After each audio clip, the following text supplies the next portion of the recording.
ప్రార్థన చేసుకుందామండి. స్తోత్రం ప్రభువా, స్తోత్రం నాయన. పరిశుద్ధుడా, నీ బంగారు పాదములకు స్తోత్రములు నాయన. మరి ఒకసారి నీ సన్నిధికి రాగలిగే భాగ్యమును మీరు మాకు అనుగ్రహించారు. మీకు వందనాలు చెల్లిస్తూ ఉంటున్నాం నాయన. ఇదిగో ఈ ఉదయకాలము మమ్మల్ని సజీవ లెక్కలో ఉంచావు మా ప్రభువా. ఇదిగో మేము ప్రార్థన చేయగలుగుతున్నాం నా తండ్రి. నీ వాక్యమును చదవగలుగుతున్నాం, నీ వాక్యమును ధ్యానించగలుగుతున్నాం నాయన. నీ జీవము మాలో ఉంటున్నది కనుకనే నాయన ఇదిగో అలాగున చేయగలుగుతున్నాం నా తండ్రి. మమ్మల్ని ప్రాణములతో ఉంచావు, ఆరోగ్యమునిచ్చావు నాయన. ఆ కారణము చేతనే నాయన మా యొక్క దినచర్య, మా పనులు మేము చేసుకునగలుగుతున్నాం. నీకు స్తోత్రములు ప్రభువా నాయన. అంతేకాదు మా ప్రభువా, ఇదిగో మా అంతరంగము పరిశుద్ధంగా ఉండాలని నాయన ఇదిగో మమ్మల్ని ఈ దినమందు సజీవ లెక్కలో ఉంచావు మా ప్రభువా. నీ సన్నిధిలో మా ప్రభువా మేము నిందారహితులముగా ఉండాలని, మడతైనను కలంకమైనను లేని భారముగా ఉండాలని ఉద్దేశము కలిగిన వాడవై మా ప్రభువా ఈ దిన ఆయుష్ను పొడిగించావు నాయన. ఇదిగో మాలో నాయన నీకు ఇష్టమైనది ఇంకా ఏదైనా ఉన్నట్లయితే నీ వాక్యపు వెలుగులో సరి చేసుకొనగలుగుటకే మా ప్రభువా ఇటువంటి సమయాన్ని ఇచ్చావు. నీకు వందనాలు. ఇది ఒక మాటలు మా ప్రభువా మేము నాయన ఇదిగో ధ్యానించిన ఏంటడుగా మా ప్రభువా నీ కృపను బట్టి నన్ను నీ యొక్క సిలువ చాటును మరుగుపరుచుకొని నాయన నీ మాటలను మాత్రమే నా నోట నుంచమని వేడుకొనొచ్చు. మా ప్రభువును ప్రియరక్షకుడైన యేసు క్రీస్తు నామమున అడిగి ప్రార్థించి వేడుకొంచుంటున్నాం తండ్రి, ఆమేన్.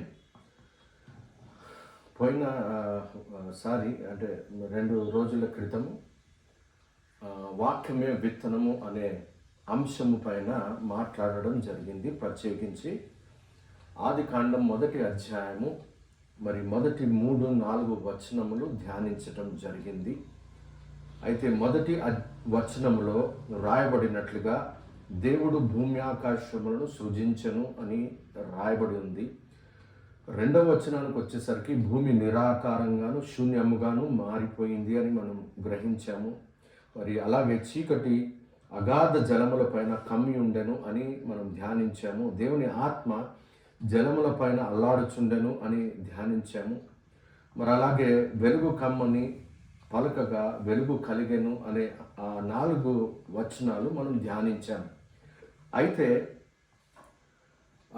మన మాట్లాడిన రీతిగా పోయినసారి మాట్లాడిన రీతిగా ఏమిటి అని అంటే మొదటి వచనములో భూమి ఆకాశములు సృజించబడ్డాయి. 2వ వచనానికి వచ్చేసరికి భూమి నిరాకారంగాను శూన్యంగా, అంటే మొదటి వచనంలో బాగుండింది, 2వ వచనంలో నిరాకారంగా మారిపోయింది, శూన్యంగాను మారిపోయింది. చీకటి అగాధ జలము పైన కమ్మి ఉండెను అని వ్రాయబడి ఉన్నది. ఆ పరిస్థితిని చూసి దేవుని ఆత్మ ఆ జలముల పైన అగాధము పైన మరి అల్లాడుచుండెను అని మనం చదివాము.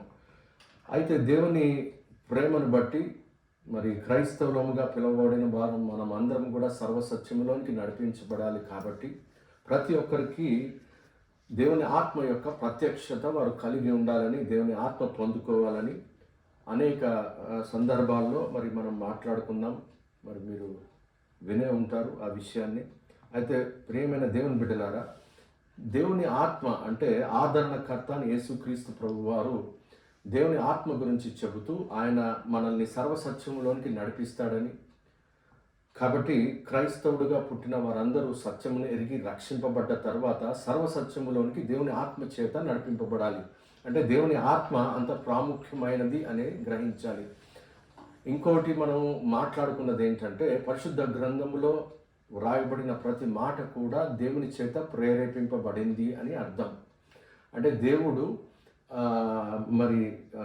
తన ఆత్మ చేత ప్రేరేపితమైన తన మాటలను ఇక్కడ రాసినట్లుగా మనం గమనిస్తూ ఉంటాం. ఇవన్నీ సత్యములే. అయితే క్రైస్తవులు అనగా మరి పెంతెకొస్తు దినమందు మరి క్రైస్తవ సంఘము పుట్టినప్పటి నుంచి మరి క్రైస్తవుల సంఘములో క్రైస్తవుల సంఘములో అంటే క్రీస్తు సంఘములో, క్రీస్తు శరీరంలో దేవుని ఆత్మ అలాగే దేవుని వాక్యము ఉండాలి.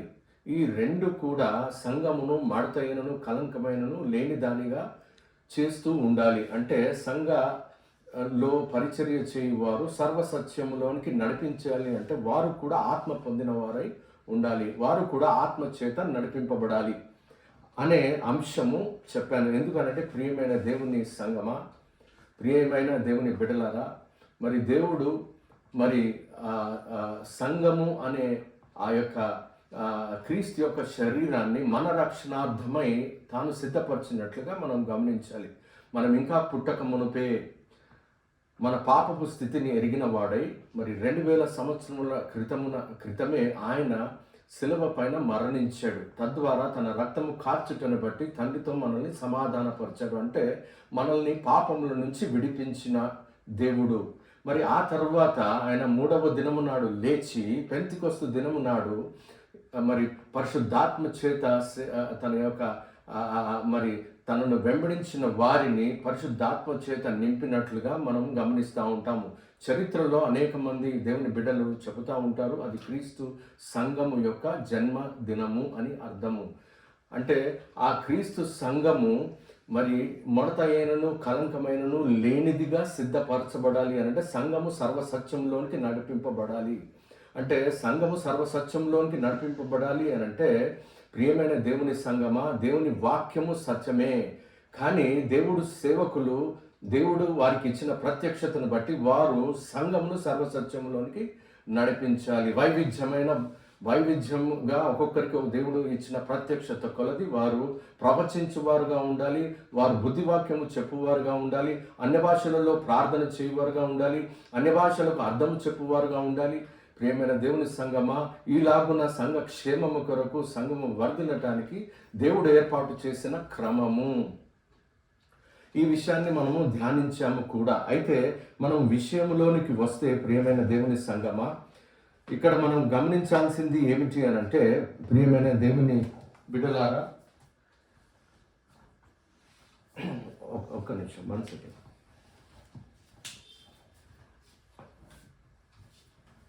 ఇక్కడ మనం గమనించాల్సింది ఏమిటి అని అంటే ప్రియమైన దేవుని సంఘమా, మరి ఇదే మొదటి 3 వచనాలు ఒకవేళ తిరిగి మనం ధ్యానించినట్లయితే ఇక్కడ మనకు త్రిత్వము కనబడుతుంది. ఎలాగూ అనంటే దేవుడు అనగా తండ్రి,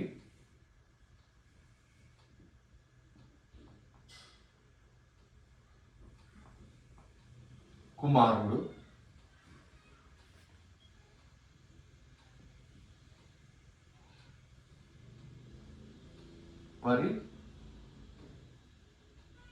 పరిశుద్ధాత్మ.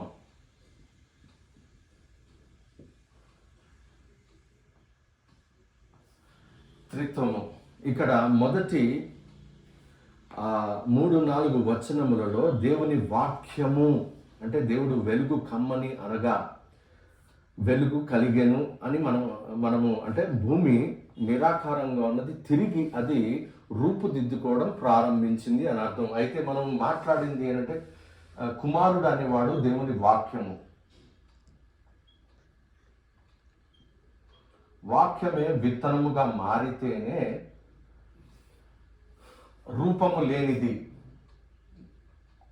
చూడండి, నేను బోర్డు మీద రాసేది బహుశా ఇది రూపము లేనిది, ఒక ఆకారము లేనిది అని మీరు అనుకోవచ్చు. ఆకారము లేని భూమి. ఉదాహరణకు నేను ఒక ఇమేజ్ చేసి మీకు అర్థమయ్యేటట్టు చెబుతున్నాను.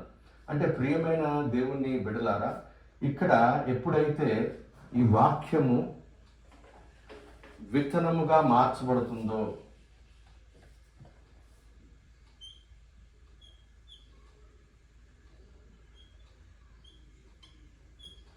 ఈ విత్తనము చూడండి నిరాకారంగా ఉన్న ఈ యొక్క భూమి పైన పని చేస్తుంది అని అర్థం.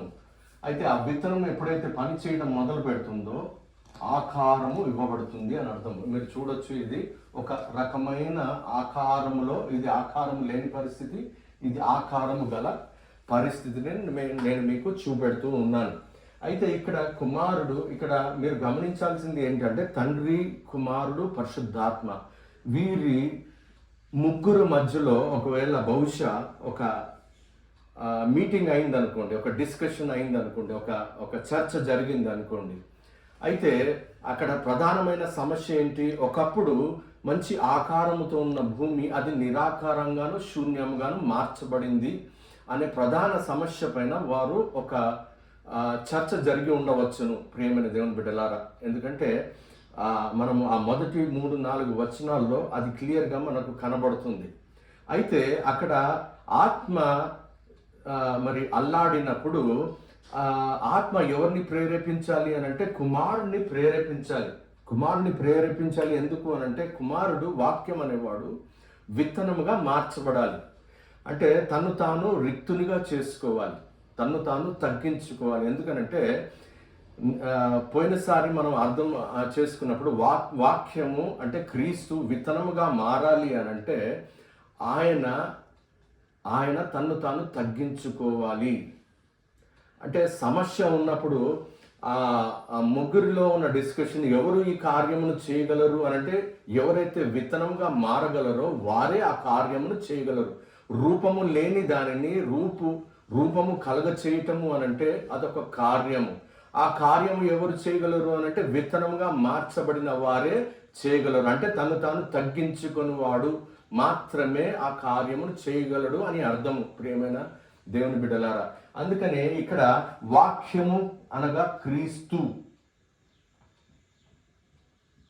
మరి క్రీస్తు విత్తనముగా మార్చబడము అని అంటే ఇక్కడ సిలువ. మీరు ఇక్కడ గమనించాలి. అంటే నేను చెప్పడము మీకు ఏమని చెప్తున్నాను అంటే ముగ్గురు వాళ్ళు కలిసి ఒకవేళ వారు ఒక ఆలోచన చర్చ పెట్టుకున్నప్పుడు కుమారుడు పరిశుద్ధాత్మ చేత ప్రేరేపింపబడాలి. ఎందుకంటే పరిస్థితి బాగులేదు అక్కడ. సో ఆ పరిస్థితి బాగులేదు, ఎవరు దాన్ని బాగు చేస్తారు అనేది ఎవరైతే విత్తనముగా మారుతారో వారే దానిని బాగు చేయగలరు, ఒక రూపము ఇవ్వగలరు.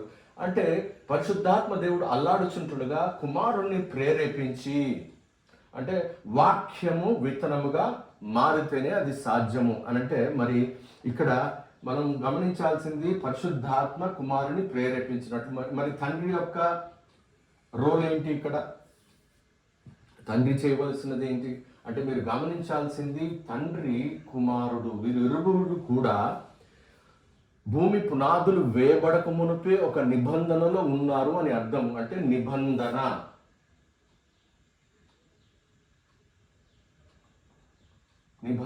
అనేది చాలా ప్రాముఖ్యమైనది. ఎందుకనంటే కుమారుడు తను తాను తగ్గించుకోవాలి అని అంటే ముందు లోబడటం నేర్చుకోవాలి.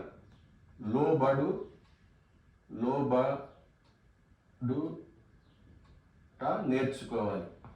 ఎవరి దగ్గర నేర్చుకుంటాడు? తండ్రే కుమారునికి లోబడటం నేర్పించాలి. అంటే తండ్రి కుమారులు ఖచ్చితంగా ఒక నిబంధనలో వారు ఉన్నారు అని అంటే ఇంగ్లీష్లో ఏమని చెప్తారు అంటే ప్రీ టెంపోరల్ కవెనెంట్. అంటే భూమి పునాదులు వేయబడక మునిపే తండ్రి కుమారులు వారిరువురు కూడా ఒక నిబంధనలో ఉన్నారు. వారి ఇరువురిని ప్రేరేపించే వారు ఎవరు అంటే పరిశుద్ధాత్మ. ఎందుకంటే తండ్రి అనువాడు వాగ్దానం ఇచ్చువాడు. వాగ్దానము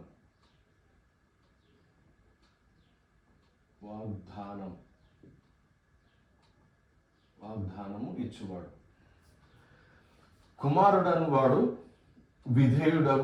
విధేయుడు లేదంటే లోబడివాడు.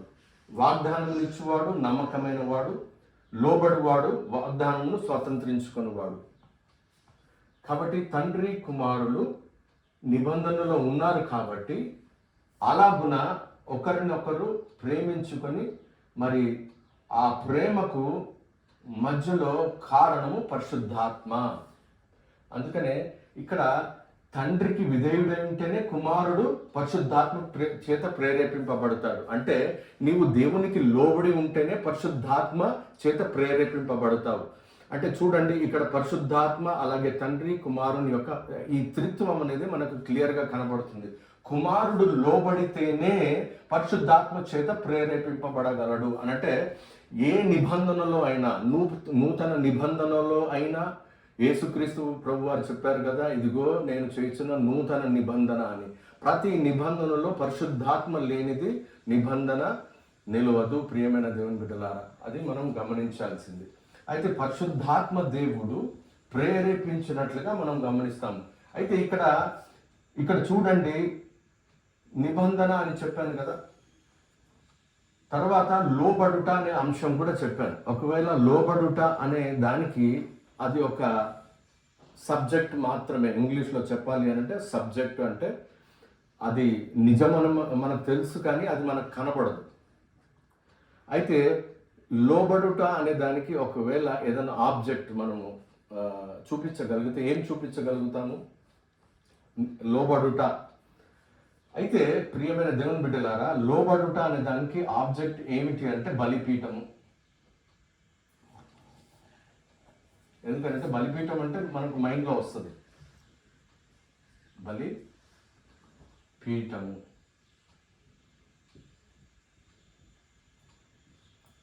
లోబడుట అంటే బలిపీఠం. అంటే ఇక్కడ చూడండి, నిబంధన, బలిపీఠం రెండు కనబడ్డాయి కదా, నిబంధన, బలిపీఠం.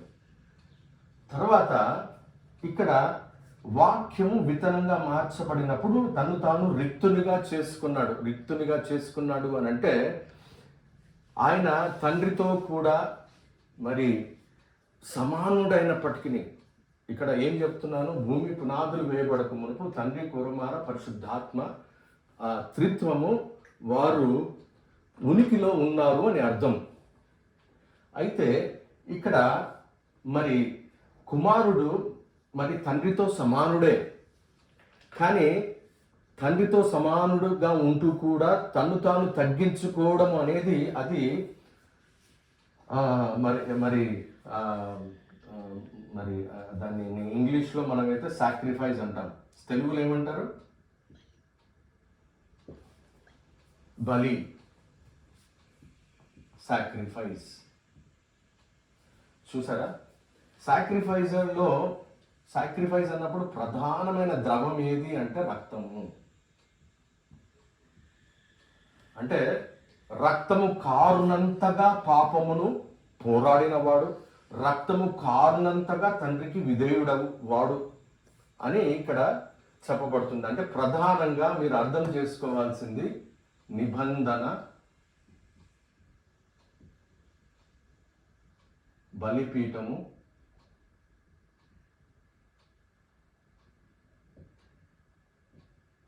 రక్తము. ఈ మూడు కూడా ప్రాముఖ్యమైనవి. ఈ కాన్సెప్ట్ మీరు అర్థం చేసుకుంటే పరిశుద్ధ గ్రంథంలో ఉన్న ఏ వచనమైనా మీకు ఇట్లాగే పరిశుద్ధాత్మ దేవుడు మీకు అర్థమయ్యేటట్టు క్లియర్గా చెప్తాడు. మీరు గమనించాలి, త్రిత్వము మీకు ముందు అర్థం కావాలి. త్రిత్వం అర్థం కావాలి అంటే తండ్రి, కుమారుడు, పరిశుద్ధాత్మ, తండ్రి కుమారుడి మధ్యలో ఉన్న రిలేషన్షిప్ ఏమిటి అని అంటే వారికి ఉన్న సంబంధం ఏంటంటే వాగ్దానం ఇచ్చేవాడు ఆయనే, నెరవేర్చువాడు ఆయనే తండ్రి. కుమారుడు ఏమై ఉండాలి అంటే లోబడువాడుగా ఉండాలి, లోబడుట నేర్చుకోవాలి, కృతజ్ఞత నేర్చుకోవాలి, విధేయత నేర్చుకోవాలి. ఆ విధేయతకు సూచన ఏమిటి అని అంటే ఒక ఆబ్జెక్ట్, ఒకవేళ విధేయతను నేను ఒకవేళ నన్ను ఎవరైనా విధేయతను చూపెట్టు అని అంటే నేనైతే బలిపీఠాన్ని చూపిస్తాను, సిలువను చూపిస్తాను. ఎందుకంటే సిలువను చూపిస్తే విధేయత అని అర్థం, బలిపీఠాన్ని చూపిస్తే విధేయత అని అర్థం. ఆదాము చేయలేనిది యేసుక్రీస్తు ప్రభు వారు విధేయుడై చేశాడు. అందుకనే లేవియా కాండంలో బలిపీఠము గురించి చెప్పబడుతుంది. రక్తము దేనికి ఇచ్చాడు అని అంటే బలిపీఠం మీద పోయడానికి, అంటే ప్రాయశ్చిత్తార్థముగా పోయటానికి. ప్రాయశ్చిత్తార్థంగా ఎందుకు పోయాల్సి వచ్చింది ఆదాము సంతానము అంటే ఆదాము అది బలిగా అర్పించలేదు, తను విధేయుడవడానికి రక్తం కారణంతగా అతను సాతానుతో పాపంతో పోరాడలేదు, లొంగిపోయాడు సాతానుకి.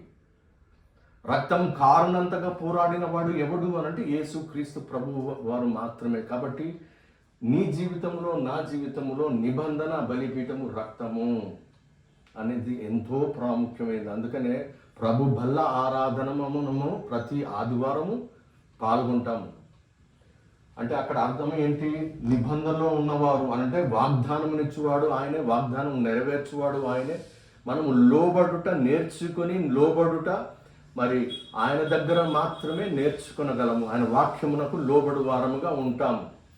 అయితే అక్కడ ఎవరి రక్తము కార్చబడింది అని అంటే యేసు క్రీస్తు ప్రభు వారి రక్తము ప్రియమైన దేవుని బిడ్డలారా కార్చబడింది.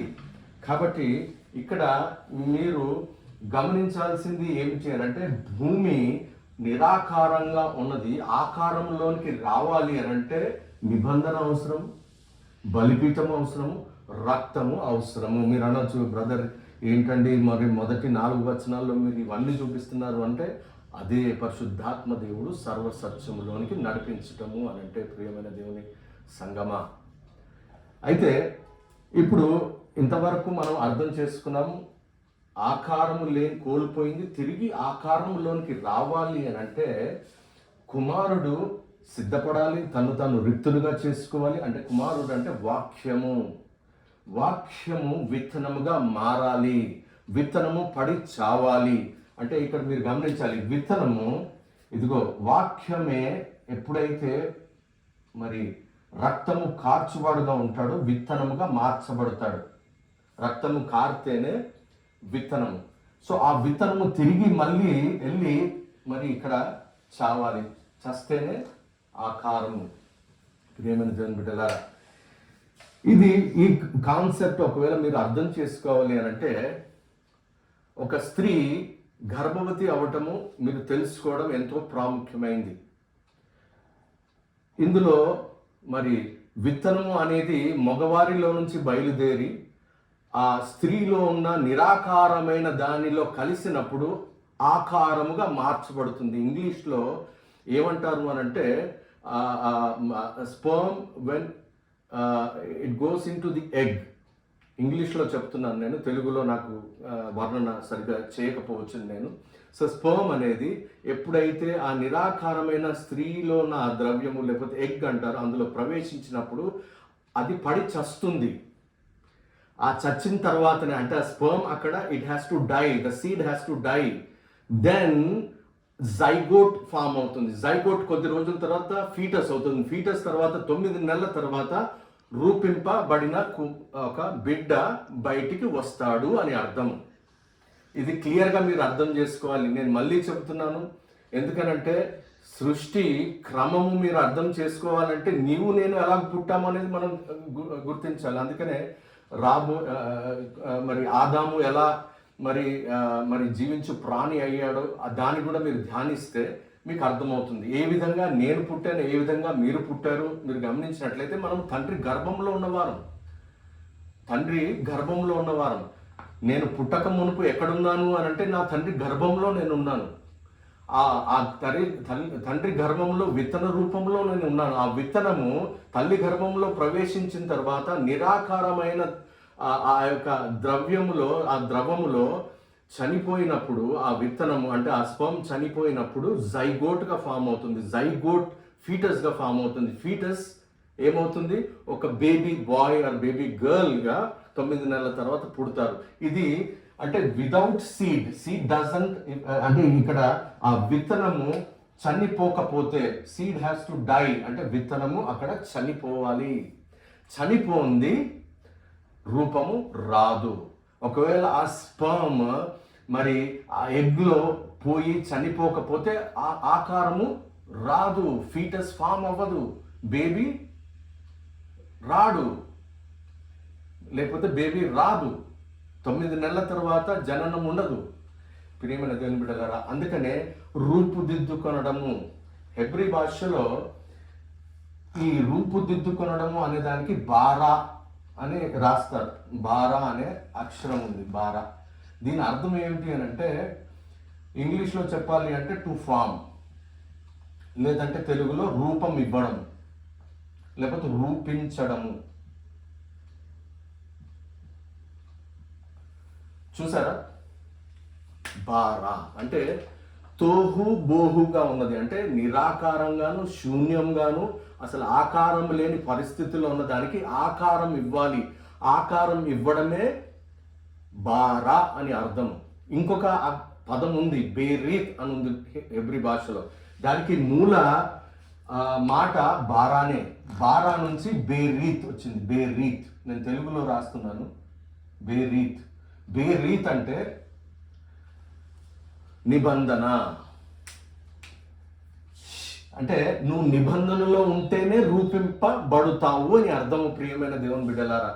అంటే క్రీస్తు సంఘములో, క్రీస్తు నిబంధనలో నువ్వు ఉన్నట్లయితే, ప్రతి వారము నిందారహితుడిగా నువ్వు ఉండి పరిశుద్ధ బలలో మరి పాల్గొనుతున్నట్లయితే నీవు ఆయనతో నిబంధన కలిగిన వాడవుగా ఉంటూ నువ్వు రూపించబడతావు.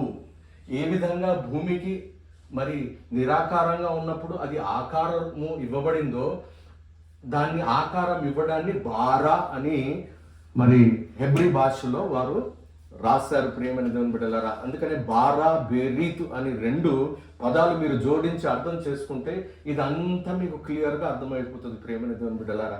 మరి ఏది ఏమైనప్పటికీ ఇక్కడ మనం ధ్యానించాల్సింది ఏమిటి అని అంటే, విత్తనము లేనిది, విత్తనము ఇక్కడ నిరాకారంగా ఉన్న దాంట్లో పడి చస్తేనే కానీ ఏది కూడా రూపింపబడదు అనంటే, నేను ఏమని చెప్తున్నాను ప్రియమైన దేవుని బిడ్డలారా? త్రిత్వము, దేవుడు తండ్రి కుమారులు నిబంధన, పరిశుద్ధాత్మ దేవుడు ఇరువురిని ప్రేరేపించువాడు.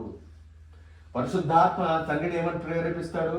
అయ్యా నువ్వు వాగ్దానం ఇచ్చావు, వాగ్దానమును నువ్వు నెరవేర్చువాడవై ఉంటున్నావు అని ప్రోత్సహించువాడుగా ఉంటాడు పరిశుద్ధాత్మ దేవుడు.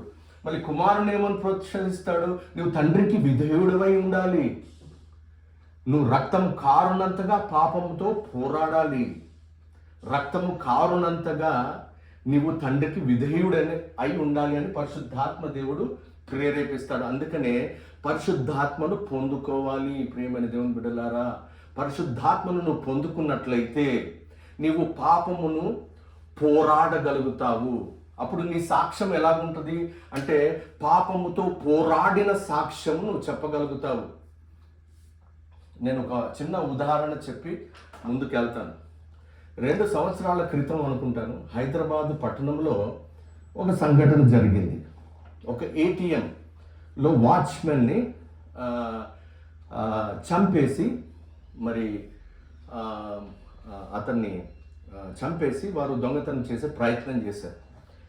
అయితే టెలివిజన్ ఛానల్, మరి అది ఏ ఛానల్లో గుర్తులేదు, బహుశా TV5 అనుకుంటాను, దాదాపు కొన్ని సంవత్సరాల క్రితం అక్కడ ఆ టీవీ విజువల్ చూసినప్పుడు రక్తపు మడుగులో పడి ఉన్న వాచ్మెన్ కనబడ్డాడు. అంటే వారు ఏమని న్యూస్ చెప్పారు అని అంటే, దుండగులు ఇదిగో ఇతను దొంగతనాన్ని అడ్డగించాడు కాబట్టి ఇతనిని చంపివేశారు, రక్తము మడుగులో పడి ఉన్నాడు. నేనంటాను ప్రియమైన దేవుని బిడ్డలారా, రక్తము కారునంతగా దొంగతనమును ఎదిరించాడు అని అంటాను నేను. సాక్ష్యం ఎవరు చెప్తున్నారు నాకు? ఆ TV5 వారు సాక్ష్యం చెప్తున్నారు. 7 ఏళ్ల క్రితం. నేను ఒకవేళ వీలైతే దీంట్లో కింద లింక్, డిస్క్రిప్షన్లో ఒక లింక్ పెడతాను, మీరు చూడండి దాన్ని. అంటే రక్తము కారునంతగా, ఎందుకంటే ఆ సాక్ష్యం కనబడుతుంది. TV5 వారు న్యూస్లో చూపిస్తున్నారు, అక్కడ మృతదేహం పడుంది, కింద అంత రక్తం పడుంది, రక్తం మడుగులో అతను పడున్నాడు. అంటే రక్తము కారునంతగా దొంగతనాన్ని ఆయన ఎదిరించాడు అని అర్థం. అంటే సాక్ష్యం ఎవరు చెప్తున్నారు? TV5 సాక్ష్యం చెప్తుంది. అంటే నీవు రక్తము కారునంతగా ఇంకా పాపంతో పోరాడలేదు, కానీ నీ కొరకై ఆయన రక్తం కార్చాడు కనుక నీవు నీతిమంతుడవై బ్రతకాలంటే నీ సాక్ష్యం ఎలాగుండాలి? పాపముతో పోరాడిన సాక్ష్యము ప్రతి ఆదివారము నీవు సంఘములో సాక్ష్యముగా చెప్పాలి. ఎవరు సాక్షి? నీలో ఉన్న పరిశుద్ధాత్మ దేవుడు సాక్ష్యం పలుకుతాడు. నీలో ఉన్న పరిశుద్ధాత్మ దేవుడు, నీలో పరిశుద్ధాత్ముడు ఉన్నట్లయితే, నువ్వు పరిశుద్ధాత్మను పొందుకున్నట్లయితే పరిశుద్ధాత్మ సాక్ష్యము చెప్తాడు. ఏ విధంగా TV5 సాక్ష్యం చెప్పిందో, రక్తము కారునంతగా వాచ్మెన్, ఏటీఎం వాచ్మెన్ ఆ దొంగలతో పోరాడాడు. మరి నీ సాక్ష్యము రక్తము కారునంతగా నువ్వు ఇంకా పోరాడలేదు అని హెబ్రీ గ్రంథకర్త చెబుతాడు. కానీ నీ సాక్ష్యం అలాగున్నదా? కాబట్టి ప్రియమైన దేవుని సంగమా, క్రీస్తు ఇదిగో రక్తము కారునంతగా తను తాను రిక్తునిగా చేసుకున్నాడు కాబట్టి భూమి రూపింపబడింది, రూపము కలిగినదై అది మార్చబడింది.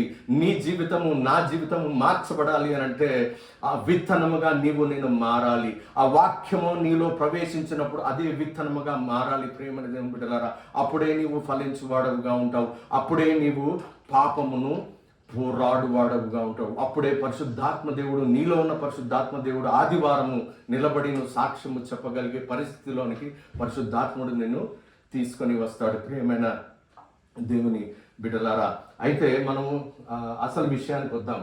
ఇప్పుడు ఆదాము ఏ విధంగా మరి సృష్టింపబడ్డాడో ఆదాము గురించి మనం ధ్యానిద్దాం.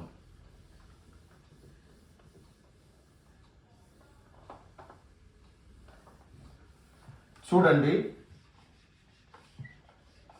నేను ఆదాము బొమ్మను ఇక్కడ గీయలేను, కానీ మీరు ఒకటి అర్థం చేసుకోండి. పరిశుద్ధ గ్రంథము ఆదికాండం 2వ అధ్యాయంలో ఏమని ఇక్కడ రాయబడి ఉంది అని అంటే,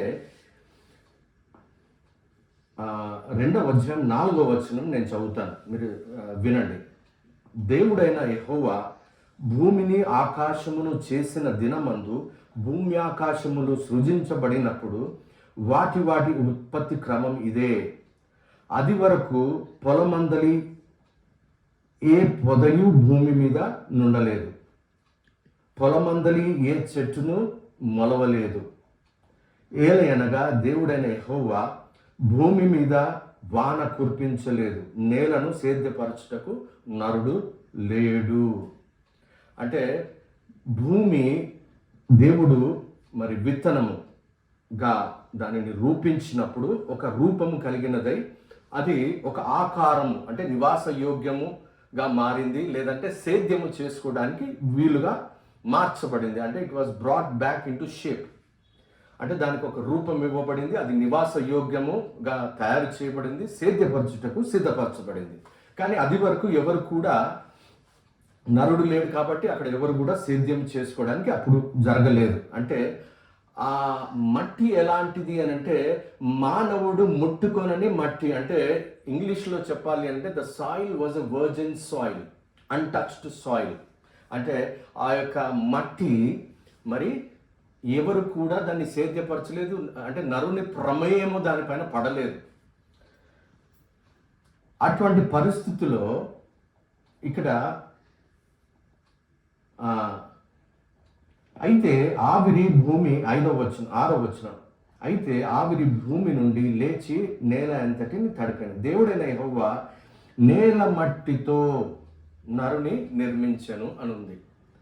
అంటే నేల మట్టితో నరుని నిర్మించి, అంటే బహుశా ఆయన మరి ఆ నేల మట్టిని ఒక ఆదాము మనిషి రూపంలో ఆయన తయారు చేసినట్లుగా మనం గమనించి అక్కడ మనం ఏం అర్థం చేసుకోవాలి అని అంటే, దేవుడైన యెహోవా నేల మట్టితో నరుని నిర్మించి వాని నాసికారంధ్రములో జీవవాయువును ఊదగా నరుడు జీవాత్మ ఆయను.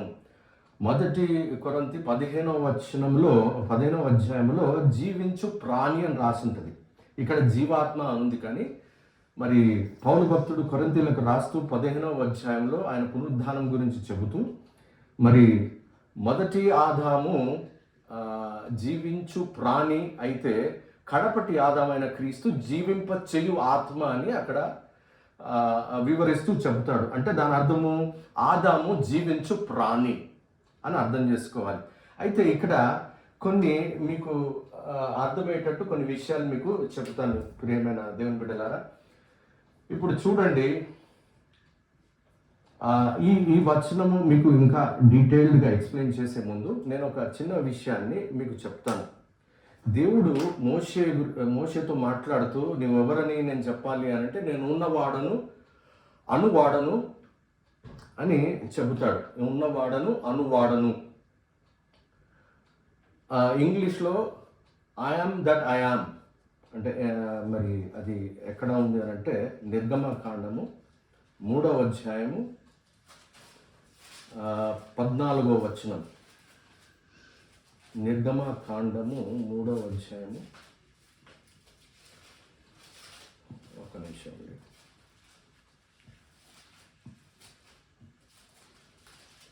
3వ అధ్యాయము 14వ వచనం. అందుకు దేవుడు నేను ఉన్నవాడను అనువాడనై ఉన్నానని మోషేతో చెప్పాను. అంటే ఉన్నవాడు అంటే ఉనికి కలిగిన వాడు.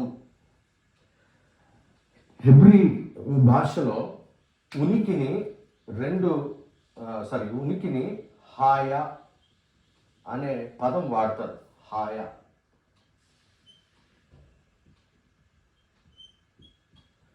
ఇదే పదాన్ని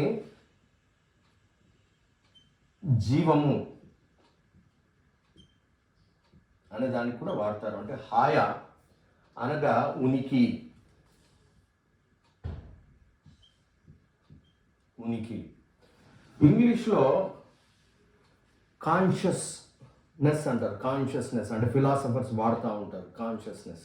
ఇంగ్లీష్ డిక్షనరీ ఏమని డిస్క్రైబ్ చేస్తుంది అంటే కాన్షియస్నెస్కి అంటే ద నాలెడ్జ్ ఆఫ్ ఎగ్జిస్టెన్స్. అంటే నేను కాన్షియస్గా ఉన్నాను అంటే నా ఉనికి నాకు తెలుసు అని అర్థం. ఐఎమ్ కాన్షియస్ అంటే నా ఉనికి నాకు తెలుసు అంటే దాని అర్థము దేవుడు తన ఉనికిని గురించి చెబుతూ నేను ఉన్నవాడను అనువాడను అంటే ఆయనకు ఆది లేదు అంతము లేదు. అంటే ఆయనలో జీవం పోసిన వాడు ఎవడు లేడు, ఆయనే జీవమై ఉంటున్నాడు అనేది మనం అర్థం చేసుకోవాలి. ఎందుకంటే ఆయనకు ఆది లేదు అంతం లేదు, ఆయన నిరంతరము జీవించువాడు. అది దేవుడు మనం అర్థం చేసుకోవాలి. నేను ఉన్నవాడను అనువాడను అని అంటే I'm a conscious god and I know my existence and there is no beginning and there is no end to my existence అని వారు అక్కడ మనం అర్థం చేసుకోవాలి. అయితే ఈ విషయాన్ని నేను మీకు ఏ సందర్భంలో చెబుతున్నాను అని మీరు అర్థం చేసుకున్నట్లయితే ఉనికి. సో ఉనికిలో ఉన్న దేవుడు ఇంకొక వ్యక్తిని ఉనికిలోనికి తీసుకొని రావాలి.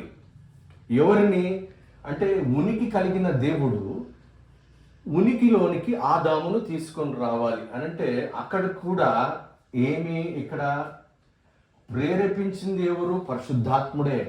మళ్ళీ పరిశుద్ధాత్మ ప్రేరేపణ. ఇప్పుడు చూడండి,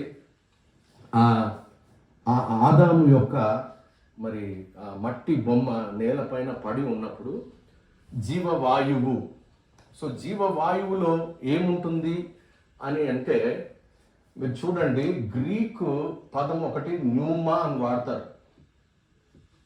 న్యూమా. పౌలు భక్తుడు న్యూమా అనేది ఆత్మకు అనేక సందర్భాల్లో వాడాడు. న్యూమాటికోస్ అని వాడతాడు, కరిస్మాటికోస్ అని. మరి 1 కొరింథీయులకు రాసిన పత్రిక 11వ అధ్యాయంలో న్యూమాటికోస్ గ్రీకు భాషలో మనం బైబిల్ చదివితే న్యూమాటికోస్ అండ్ కరిస్మాటికోస్ అంటాడు. అంటే కరిస్మాటిక్ అంటే ఆత్మ వరములు అని అర్థము. న్యూమా అన్నప్పుడు ఆత్మ. అయితే ఇక్కడ సైన్స్ కూడా ఏం చెప్తుంది? న్యూమా అంటే గాలి. మీరు న్యూమాటిక్స్ అంటారు, తర్వాత న్యూమనటాలజీ అంటారు మెడిసిన్లో, మరి న్యూమాటిక్ పంప్ అంటారు మెకానికల్ ఇంజనీరింగ్లో. అంటే ఎయిర్ కంప్రెసర్ని, ఎయిర్ని కంప్రెస్ చేసేది న్యూమాటిక్ టూల్స్ అంటారు. మీరు న్యూమాటిక్ టూల్స్ అంటే ఎయిర్ ప్రెషర్ తోటి ఒక స్క్రూ డ్రైవర్ స్క్రూని ఫిట్ చేయగలదు, ఒక నట్ని బోల్ట్ని ఫిక్స్ చేయగలదు. దట్ ఈస్ న్యూమాటిక్ పవర్, అంటే ఎయిర్ ప్రెషర్ తోటి. సో న్యూమా అనే అక్షరం వాడతారు. అయితే ఇక్కడ గాలి, ఇక్కడ జీవవాయువు అన్నాడు కదా, నేల మట్టితో నరుని నిర్మించి వాని నాసికా రంధ్రములలో జీవవాయువును ఊదాడు. అంటే గాలి ప్లస్ ఏముండాలి ఇక్కడ? నేను చెప్తున్నాను, గాలి ప్లస్ ఏముండాలి జీవవాయువులో? అంటే వాయువులో గాలి ప్లస్ దేవుని ఏముండాలి? విత్తనము.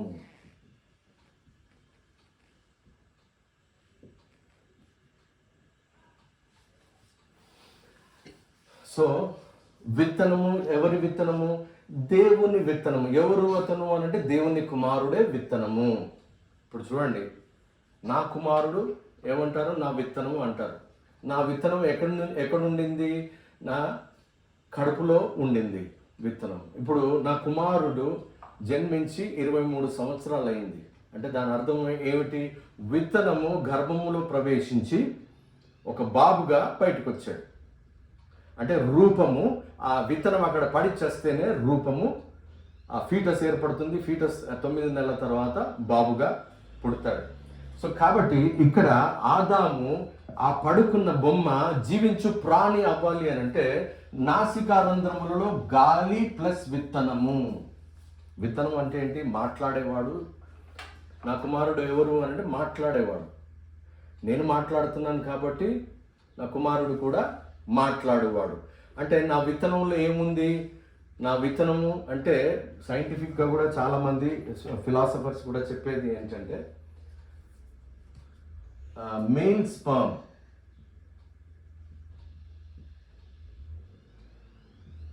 లో న్యూమా ప్లస్ వర్డ్, అందుకనే పుట్టే బిడ్డలు మాట్లాడువారుగా పుడతారు. చూసారా? న్యూమా ప్లస్ వర్డ్.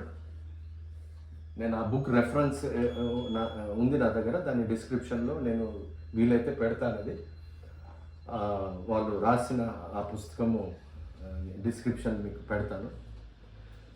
సో నేను ఏది చెప్పినప్పటికీ దానికి రెఫరెన్స్ ఉంటుంది, కాబట్టి అది రీసెర్చ్ చేసే ప్రాపర్గా చెప్పగలుగుతాను.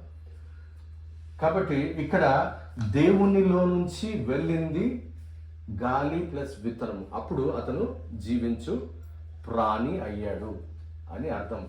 అంటే భూమి ఏ విధంగా ఆకారంలోనికి వచ్చిందో అలాగే ఆదాము కూడా రూపింపబడి ఉనికిలోనికి వచ్చాడు. ఉనికి కలిగిన దేవుడు ఉనికిలోనికి ఇంకో మానవుణ్ణి తీసుకొని వచ్చాడు. మరి ఇప్పుడు చూడండి, గాలి ప్లస్ విత్తనము అంటే అక్కడ మానవ ప్రయత్నం ఏమనుందా? ఆదాముని కనడంలో ఎటువంటి మానవ ప్రయత్నం లేదు. చేతులతో నిర్మించాడు, జీవవాయువు ఊదాడు. ఇక్కడ కూడా బారా అంటే ఏం చెప్పాను నేను ఇందాక, హెబ్రీ భాషలో బారా అంటే రూపింపబడడం. ఒక రకంగా చెప్పాలి అనంటే ఒక కుమ్మరి మట్టి ముద్ద పైన పని చేస్తూ ఉన్నాడు అంటే దాని అర్థం ఏమిటి? దానికి ఒక షేప్ ఇస్తూ ఉన్నాడు. అంటే even Potter is working on the mud, అంటే ఆన్ ద క్లే, అంటే దానికి రూపం ఇచ్చేవాడు. అంటే రూపము అనంటే బారా. చూడండి, కుమ్మరి మట్టి ఒక నిబంధనలో ఉన్నట్లు మీరు అర్థం చేసుకోవాలి. ఆ నిబంధనను బేరీత్ అనాలి. అంటే దాని అర్థం కుమ్మరి, అలాగే మట్టి ముద్ద.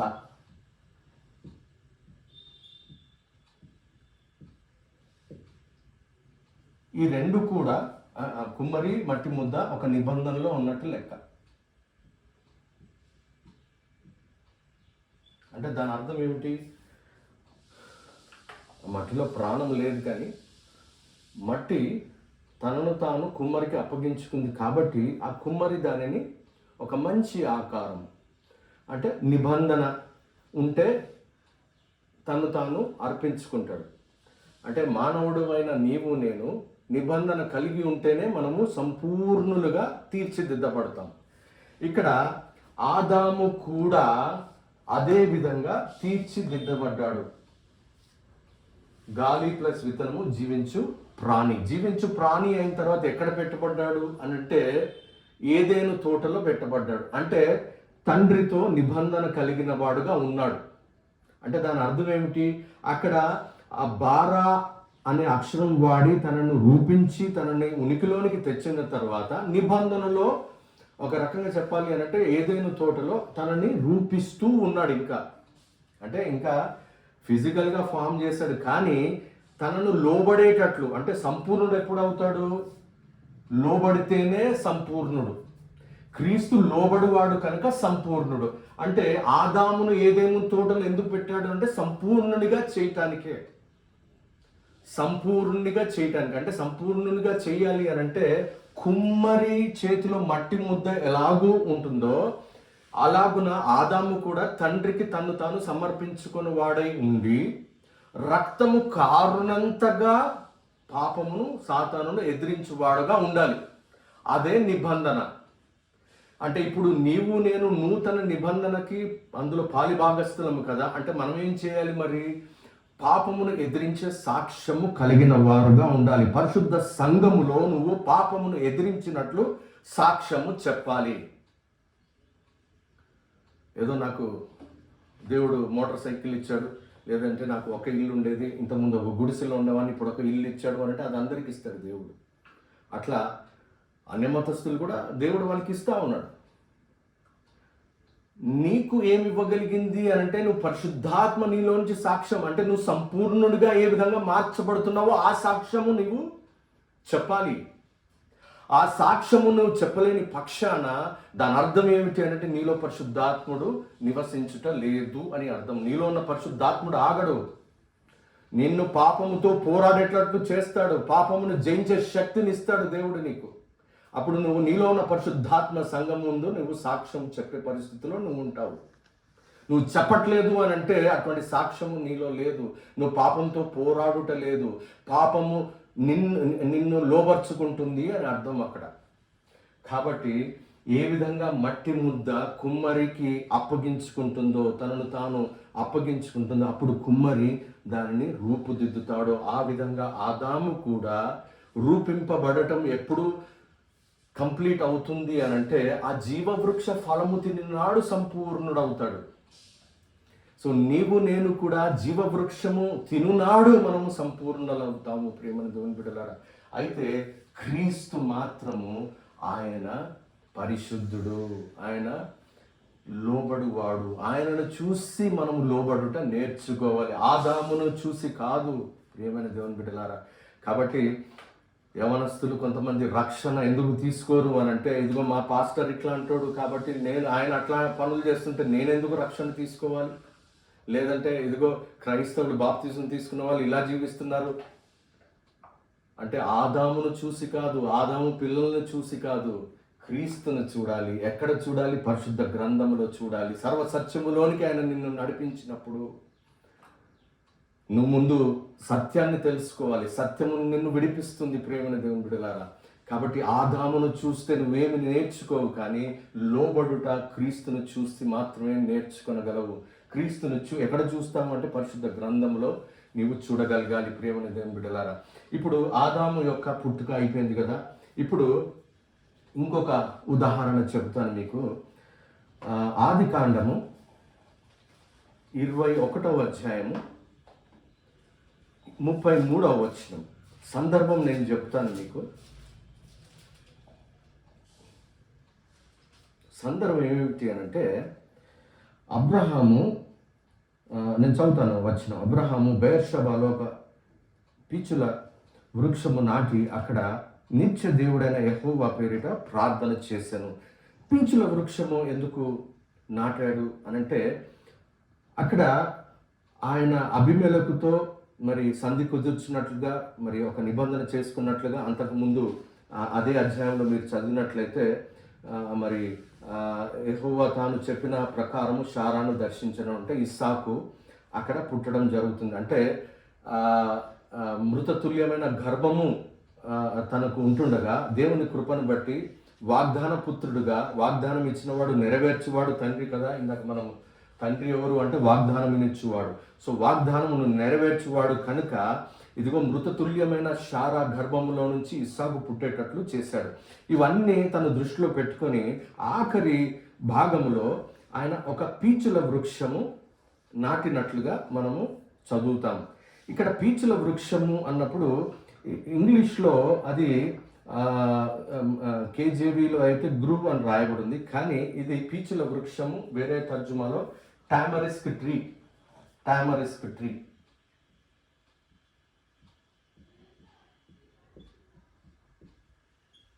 పిచ్చుల వృక్షం, పిచ్చుల వృక్షం. ఓకే, అయితే ఈ పిచ్చుల వృక్షం గురించి మనం అర్థం చేసుకోవాల్సింది ఏంటంటే, నేను చాలా రీసెర్చ్ చేస్తాను కాబట్టి యూనివర్సిటీ ఆఫ్ అరిజోనా ఒక రీసెర్చ్ పేపర్, ఈ టామరిస్క్ ట్రీ ఇది ఎక్కడ ఉంటుంది అని అంటే ఎడారి ప్రాంతంలో, ఇస్రాయేలు నెగెవ్ డెజర్ట్ ఆ ప్రాంతంలో ఉండే టామరిస్క్ ట్రీ, పీచుల వృక్షం.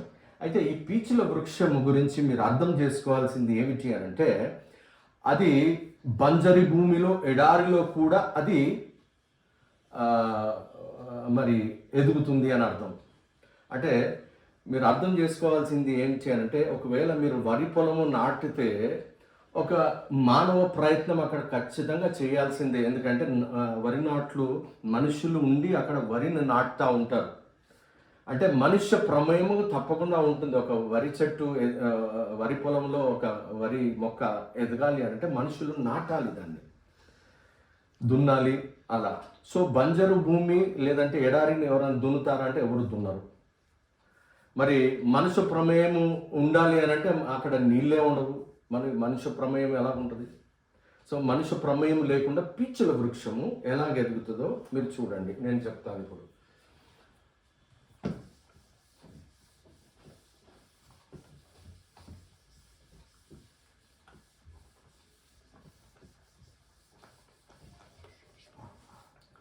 ఆ పీచుల వృక్షము దాని విత్తనం ఎలా ఉంటుందంటే గమనించాలి.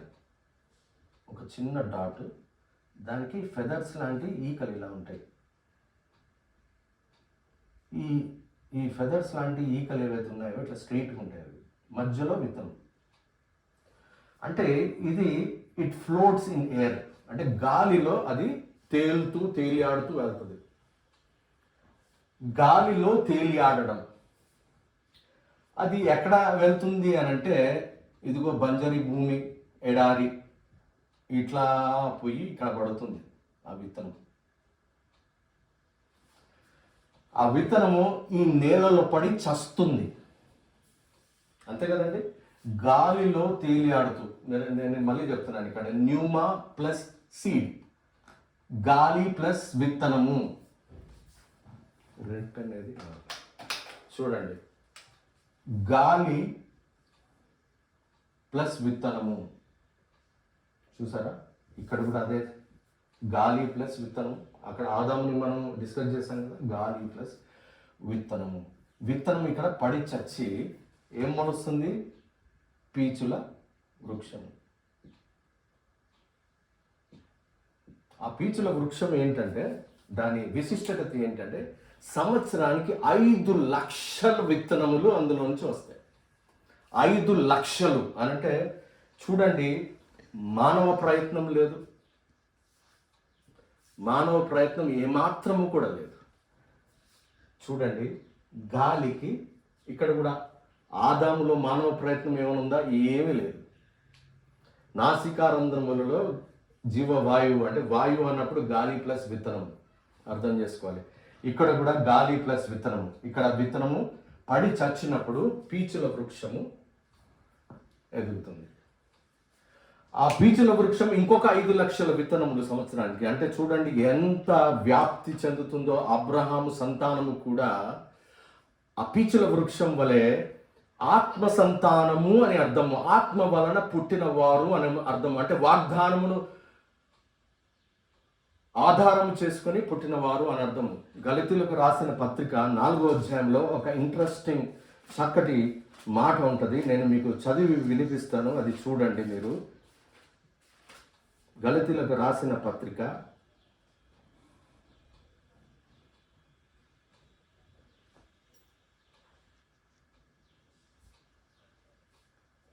27వ వచనం. గళితీయులకు రాసిన పత్రిక 4వ అధ్యాయం 27వ వచనం.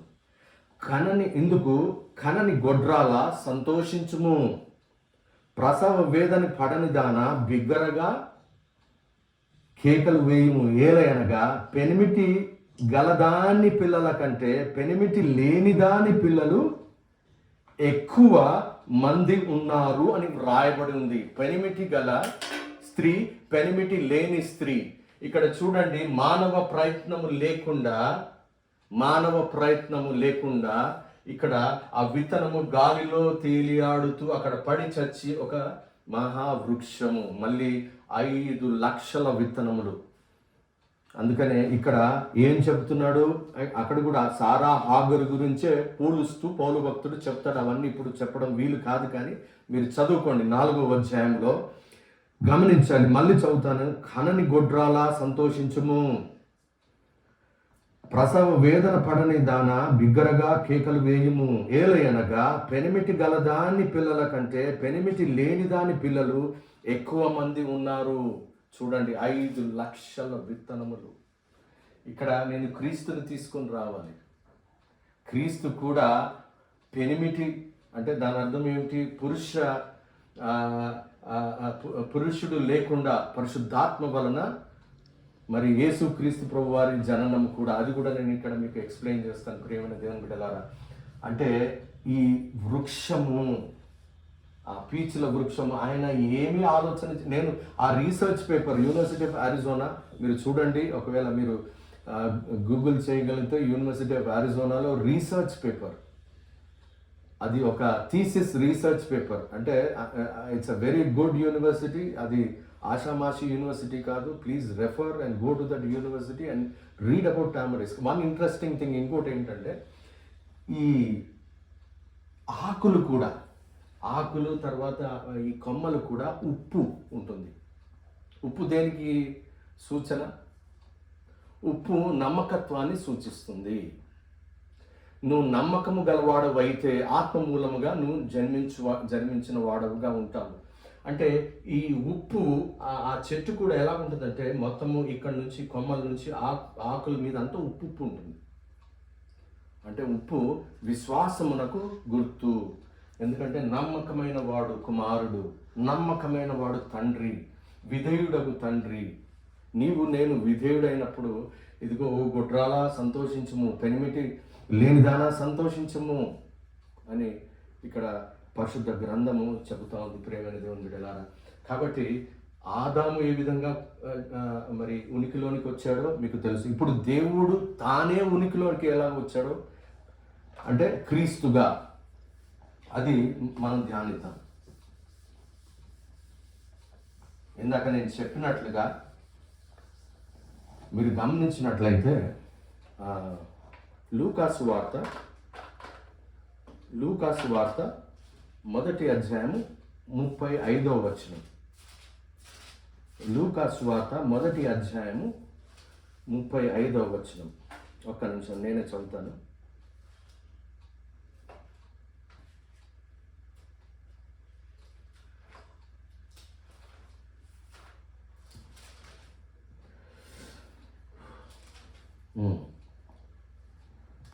ఇక్కడ 34 చదువుతాను. అందుకు మరియా, నేను పురుషుని ఎరగని దాననే, ఇది ఎలాగూ జరుగును? అక్కడ దూత ఇక్కడ ఇదిగో నీవు 31వ వచనంలో, ఇదిగో నీవు గర్భము ధరించి కుమారుని కని ఆయనకు యేసు అని పేరు పెట్టుదు. ఆయన గొప్పవాడై సర్వోన్నతి నీ కుమారుడు అనబడును. ప్రభు అయిన దేవుడు ఆయన తండ్రి అయిన దావీదు సింహాసనమును ఆయనకు ఇచ్చును. ఈ వచనం గురించి కూడా ఎంతో చెప్పాలి, సమయం ఉన్నప్పుడు చెప్తాను నేను. దావీదు సింహాసనం క్రీస్తుకు ఎలా అప్పచెప్పాడు. ఆయన యాకోబు వంశస్థులను యుగ యుగములు ఏలును, ఆయన రాజ్యము అంతము లేనిదై ఉండునని ఆమెతో చెప్పాను. అందుకు మరియా, నేను పురుషుని ఎరగని దాననే, ఇది ఎలాగూ జరుగునని దూతతో అనగా, దూత, పరిశుద్ధాత్మ నీ మీదికి వచ్చును, సర్వోన్నతి శక్తి నిన్ను కమ్ముకొనును, కనుక పుట్టుబో శిశువు పరిశుద్ధుడై దేవుని కుమారుడు అనబడును. చూడండి, ఇక్కడ కూడా మళ్ళీ డిస్కషన్. ఎవరి ముందు డిస్కషను? తండ్రి, కుమారుడు, పరిశుద్ధాత్మ. మీరు అనొచ్చు, ఏంటండి క్రీస్తు పుట్టాడు ఇప్పుడు, తర్వాత మీరు అక్కడ అంటే క్రీస్తును చూడకముందు ఎన్నో వేల సంవత్సరాల క్రితం క్రీస్తు ఉన్నాడు అని, ప్రీ టెంపోరల్ కవెనెంట్లో ఉన్నాడు అని మీరు అడగొచ్చు. నేను ఒక విషయం చెప్తాను మీకు, ఇది బాగా ధ్యానించండి. ఇందాక దేవుని గురించి చెబుతూ నేను ఉన్నవాడను అనువాడను అన్నాడు ఆయన. అంటే ఆయనకు ఆది లేదు అంతం లేదు, అంటే ఆయన ఉనికి కలిగి ఉన్నాడు మొదటి నుంచి అని అర్థం. సో ఉనికి కలిగి ఉన్నాడు అని అంటే ఇంగ్లీష్లో కాన్షియన్స్ కలిగిన వాడు అంటే ఆయనకు తెలుసు ఆయన ఉనికి కలిగిన వాడుగా ఉన్నాడు అని అర్థం. కాన్షియస్ అంటే because I'm conscious, I know that I'm existing. ఇదిగో నేను మాట్లాడుతున్నాను బికాజ్ నాకు తెలుసు, నా ఉనికి నాకు తెలుసు. అయితే దేవుడు నేను ఉన్నవాడను అనువాడను అంటే hour God was a conscious God, అంటే దేవుడు ఉనికి కలిగిన వాడుగా ఉన్నాడు అని అర్థం. అయితే ఇందాక మనం అనుకున్నాం, ఉనికి కలిగిన వాడు ఇంకో అతన్ని ఉనికిలోనికి తీసుకొని రావడం గురించి నేను చెప్పాను. అయితే ఇక్కడ కాన్షియస్ ఉన్నప్పుడు దేవుని గురించి ఏమి ఆయన ఆత్మస్వరూపి అని చెప్పబడింది పరిశుద్ధ గ్రంథంలో. ఆయన ఆత్మస్వరూపి కనుక ఆయనకు ఒక శరీరం అంటూ లేదు అని అర్థం అక్కడ. అయితే మనం ఆయన హీఈస్ ఎ కాన్షియస్ గాడ్ అంటే ఇంగ్లీష్లో ఏమంటారంటే అంటే ఒక రకంగా చెప్పాలి అంటే ఆబ్జెక్ట్ వితౌట్ ఆబ్జెక్టివిటీ.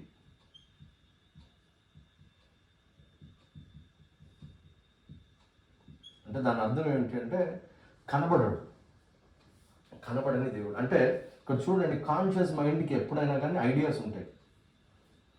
ఐడియాస్ తోటి ఆయన ఏమన్నాడు, మన వలె నరుణ్ణి సృష్టించుదాము అని అంటాడు. అంటే త్రిత్వము, మనం కూడా నరుడు కూడా సృష్టింపబడాలి అని అంటాడు.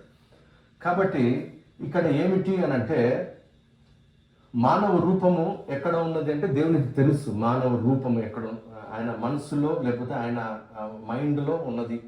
ఆ రకంగానే ఆయన తన రూపమందు ఆదామును మట్టి బొమ్మగా తయారు చేసి అందులో జీవవాయువును ఊదాడు అని ఇందాక మనం ధ్యానించాం. అయితే ఇప్పుడు క్రీస్తు కూడా ఇంకా ఆయన ఉనికిలోనికి రాలేదు. ఉనికిలోనికి రావాలి అని అంటే మీరు అర్థం చేసుకోవాలి, ఒక జర్మన్ ఫిలాసఫర్, మీకు అర్థం చేసుకునే ప్రయత్నం చేయండి, నేను చెప్తాను. ఫిలాసఫర్, అతని పేరు ఇమ్మాన్యుయల్ క్యాంట్.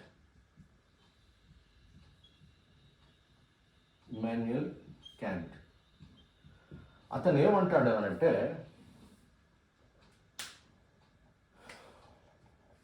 మనకు అంటే మనం ఆకారంలో ఉన్నా కానీ we have a conscious mind. ఆ కాన్షియస్ మైండ్లో ఏంటంటే ఒక ప్రయోరీ అండర్స్టాండింగ్ అంటారు.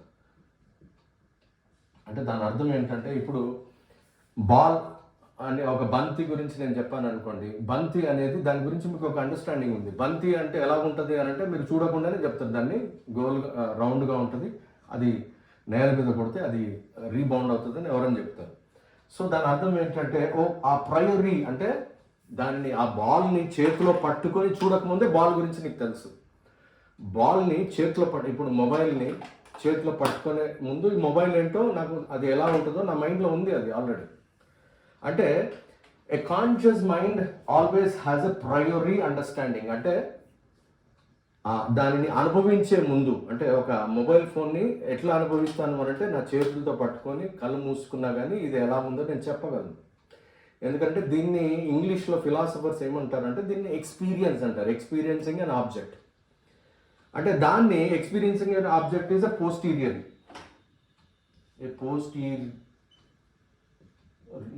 ఇది ఎక్స్పీరియన్స్.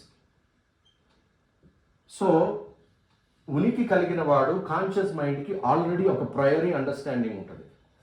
దాన్ని ఎక్స్పీరియన్స్ చేయాలి అని అంటే దాన్ని ఏమంటారు అంటే ఫామ్, అంటే రూపంకి మ్యాటర్ కలపాలి. అంటే బాల్ రూపం ఎలా ఉంటుందండి, ఇలా ఉంటుంది బాల్. సో దానికి కలిపితే ఇదిగోండి బాల్ ఇట్లా ఉంటుంది. టెన్నిస్ బాలే కదా, ఇట్లా ఉంటుంది టెన్నిస్ బాల్. సో ఫామ్కి మ్యాటర్ కలిపితే అది ఉనికిలోనికి వస్తుంది. అంటే టైమ్ అండ్ స్పేస్లో ఉంటుంది. అంటే ఇక్కడ ప్రయరీ అండర్స్టాండింగ్ అన్నప్పుడు క్రీస్తు తండ్రితో ఉన్నాడు అని అర్థం. అయితే క్రీస్తు ఉనికిలోనికి ఎప్పుడు వచ్చాడు అని అంటే మరియ గర్భం అందు ప్రవేశించాడు. అంటే matter is given to word exist, వాక్యము ముందున్నది, వాక్యమే శరీరధారిగా అన్నప్పుడు వాక్యమునకు ఏమి జోడైంది, శరీరం. యోహాను సువార్తలో ఉంటుంది కదా మొదటి అధ్యాయంలో, వాక్యమే శరీరధారిగా మన ముందుకి వచ్చాడు అని అర్థం. అంటే ఈ విధంగా మరి తండ్రి కుమార పరిశుద్ధాత్మలు మరి ఈరోజు కూడా అలాగే, అంటే they exist since no beginning. అది దానికి ఎండ్ చెప్పలేము, దేవుని ఉనికికి ఎండ్ చెప్పలేము, ఆయన ఎప్పుడు మొదలయ్యాడు మనం చెప్పజాలం. అయితే ఇక్కడ కూడా వాళ్ళు అదే డిస్కషన్ ఏంటంటే భూమి నిరాకారంగా ఉంది అన్నప్పుడు ఇక్కడ ఏమని డిస్కషన్ ఉంటుంది అని అంటే, ఎంత పాడైపోయారు జనాలు అంటే, దేవుడు తొంగి చూస్తే ఎంత పాడైపోయారు జనాలు, మేలు చేయవాడు ఒక్కడు కూడా లేడు అంటే అందరూ కీడు చేసేవారుగా ఉన్నారు. అది పరిస్థితి, అంటే పాడైపోయిన స్థితి. అక్కడ దేవుని ఆత్మ అల్లాడుతున్నది, దేవుని ఆత్మ అల్లాడుతూ ఉన్నది. అల్లాడుతూ ఉన్నప్పుడు డిస్కషన్ మళ్ళీ ఎవరు వెళ్తారు మరి కిందికి? మేలు చేయడానికి కూడా వెళ్ళాలి, అందరూ కీడు చేసేవారు కింద. ఆదాము సంతానం అంతా ఆ ఒక్కడు చేసిన పాపమును బట్టి అందరూ మరణమును కొని తెచ్చుకున్నారు అని పౌలు భక్తుడు చెప్తాడు. అంటే మేలు చేయవాడు ఒక్కడు కూడా లేడు, అందరూ కీడు చేయువారుగానే ఉన్నారు. అంటే మేలు చేసేవాడు ఎవడైనా అక్కడ వెళ్ళాలి అక్కడికి. అంటే ఈ ముగ్గురులో ఎవరు చేయెత్తుతారు? కుమారుడే చేయెత్తుతాడు. అంటే మళ్ళీ కన్యక గర్భమందు ప్రవేశించాలి అంటే తన్ను తాను మళ్ళీ రిక్తునిగా చేసుకోవాలి. అంటే తండ్రితో సమానుడుగా ఉన్నప్పటికీ అది విడిచిపెట్టకూడని భాగ్యం అని తెలిసి కూడా తను తాను రిక్తునిగా చేసుకొని విత్తనముగా మారి, ఇప్పుడు మరియ గర్భంలో ప్రవేశించాలి అని అంటే విత్తనముగా మారాలి. విత్తనముగా అంటే తను తాను కుమారుడు రిక్తునిగా చేసుకొని, సేమ్ అదే ప్రిన్సిపల్. పీచుల వృక్షం చెప్పాను కదా, గాలి ప్లస్ విత్తనం. సో ఆ విత్తనము, ఆ వాక్యమే విత్తనముగా పరిశుద్ధాత్మ కమ్ముకొనినప్పుడు, పరిశుద్ధాత్మ ఎవరి మీదికి వచ్చినప్పుడు? మరియ మీదికి వచ్చినప్పుడు ఆమె పరిశుద్ధాత్మ వలన గర్భవతి అయింది. అంటే ఇక్కడ మీరు చూడండి, ఈ దూత ఎవరా దూత? గబ్రియేలు కదా, గబ్రియేలు దూత చెప్పిన తర్వాత ఆమె ఏమంటుంది? అందుకు మరియ 38వ వచనంలో, ఇదిగో ప్రభు దాసురాలను, నీ మాట చొప్పున నాకు జరుగును గాక అనెను. అంటే దేవుని కృపను, దేవుని ఆత్మ మీదికి వచ్చినప్పుడు దేవుని కృపను పొందుకుంది, ఆ కృపను అంగీకరించింది. అంటే దేవుని అనుగ్రహము ఉంటే దేవుడు నీకు అనుగ్రహిస్తాడు, అంటే నువ్వు పొందుకోవాలి. అంటే దాని అర్థం ఏమిటి? ఆ గబ్రియేలు దూత చెప్పిన దానిని విశ్వసించింది, అంటే దానిని దేవుడు అనుగ్రహిస్తున్నాడు అని నమ్మి దాన్ని స్వీకరించింది. ఇంగ్లీష్లో అంటారు she conceived the word of God. అంటే షీ కన్సీవ్డ్ అన్నప్పుడు ఆ వాక్యము తనలో ప్రవేశించి విత్తనముగా మారింది. ఇప్పుడు నీ జీవితంలో, నా జీవితంలో దేవుని వాక్యం మనం వింటూ ఉంటున్నాం. ఆ వాక్యం మన జీవితంలో పనిచేయాలి అంటే విత్తనముగా మనలో ప్రవేశించాలి. ఆ విశ్వాసం అనే ఆ విత్తనము ఒక పెద్ద మహావృక్షంలాగా ఎదగాలి. అదే సంపూర్ణులుగా నిన్ను మార్చేది. సో ఆ విధంగా కన్యక గర్భమందు విత్తనము ప్లస్ పరిశుద్ధాత్మ ప్రవేశించి పరిశుద్ధాత్మ వలన గర్భవతి అయింది అని ఇక్కడ పరిశుద్ధ గ్రంథం చెబుతుంది. మీరు చెప్పాలి, మరి మానవ ప్రయత్నం ఉందా ఇక్కడ అంటే ఏమాత్రము లేదు. ఆదాములో మానవ ప్రయత్నం ఉందంటే ఏమాత్రము లేదు. పీచుల వృక్షము మరి అది ఎడారిలో పెరగాలంటే మానవ ప్రయత్నం ఉందంటే లేనే లేదు. అంటే సృష్టి రూపము ఇచ్చువాడు ఎవడు? జీవమునిచ్చువాడు ఆయనే. అందుకనే ఆయన అంటాడు, నేనే జీవము, నేనే పునరుద్ధానము అంటాడు.